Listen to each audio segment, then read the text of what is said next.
Welcome to The Explainer. Today, we are jumping into an ancient rescue mission from the book of Genesis, but we're not just looking at the plot. We're going to see how the original Hebrew text reveals all this hidden drama, some subtle digs, and these really profound contrasts that you might otherwise miss. So what this all boils down to is a tale of two very different kinds of leaders. On one side, you've got these supposedly mighty kings who just completely faceplant in the most humiliating way.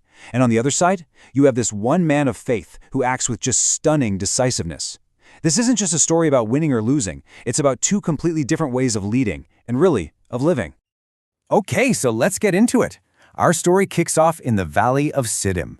Now, this battlefield is about to become a scene of absolute chaos for a whole group of powerful kings.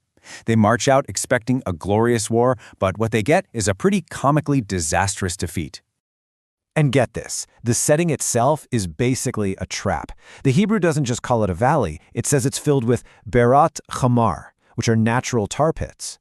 So just imagine trying to fight a battle on a field dotted with these bogs of sticky asphalt. Yeah, it's a disaster just waiting to happen. And here is where the irony just gets so thick. These rulers, marching out so proudly for battle, they turn to run and end up falling right into the goo. I mean, the text is painting a picture that's almost like ancient slapstick comedy. All their power and authority literally sinks into the mud. And the humiliation is absolute.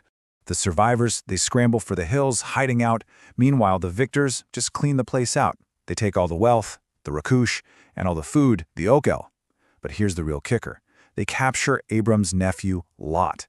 And that one act is what sets this whole next part of the story into motion.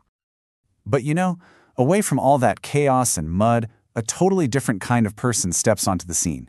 Abram. And the text introduces him not by where he is, but by who he is, setting him apart as a completely different kind of man.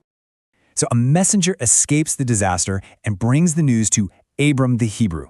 Now that little title, Ha-Ivri, might not sound like a big deal, but this is the very first time he's ever called that, and it contains this really powerful clue about his identity. So what does Hebrew even mean here? Well, the word ivri comes from the root verb abar, which means to cross over.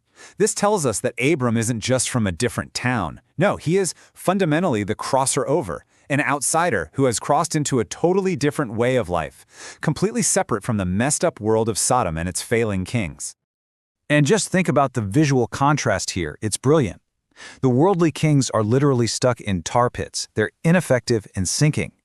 But where do we find Abram? He's dwelling by the strong oaks of Mamre, a symbol of stability, strength, and deep roots. The geography itself is telling the story. So when Abram hears his nephew has been captured, he doesn't hesitate. He doesn't go hide in the mountains like those other guys. Nope. He launches an immediate, strategic, and frankly, a pretty shocking counterattack. And the Hebrew verb used here, wayerek, is just so dynamic. It's often translated as led forth, but that's kind of bland.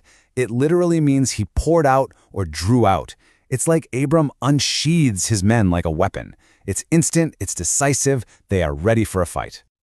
And who were these guys? Well, the text calls them his hanikim. Now, this isn't some random mob of shepherds. This word implies they were a trained, seasoned, loyal household force. They were dedicated to him personally. This was a professional unit. Then the text gives us this very specific number, 318.